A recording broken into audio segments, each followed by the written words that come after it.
পূর্বস্থলী ২ নম্বর ব্লকের অন্তর্গত পারুলিয়া আনন্দলোক সঙ্গীত মহাবিদ্যালয়ে প্রত্যেক বছরের মতন এই বছরে রবীন্দ্র জয়ন্তী অনুষ্ঠান অনুষ্ঠিত হলো।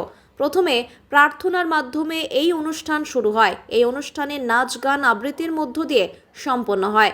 শারদর্ঘ সাহিত্য পরিষদের পক্ষ থেকে আনন্দলোক থেকে কৃষ্ণ দ্বৈপায়ন চক্রবর্তীকে সম্মান জানানো হলো। সম্মান জানালেন শারদর্ঘ সাহিত্য পরিষদের সম্পাদক সুদীপ বিশ্বাস।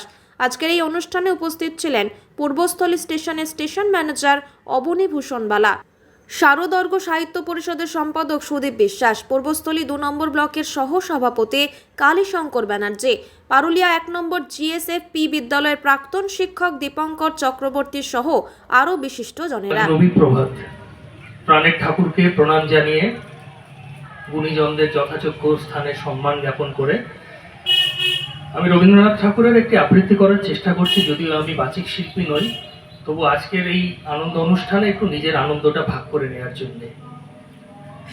কবিগুরু রবীন্দ্রনাথ ঠাকুরের আফ্রিকা।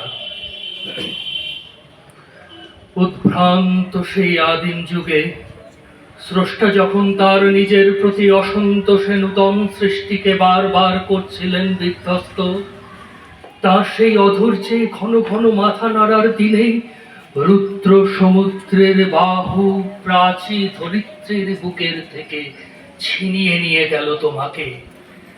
আফ্রিকা বাঁধলে তোমাকে বনস্পতির নিবিড় পাহারায় কৃপণ আলোর অন্তঃপুরে।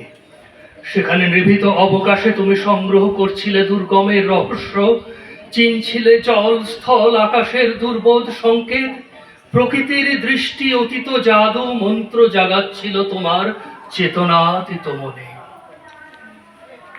হায় ছায়াবৃতা কালো ঘোমটার নিচে অপরিচিত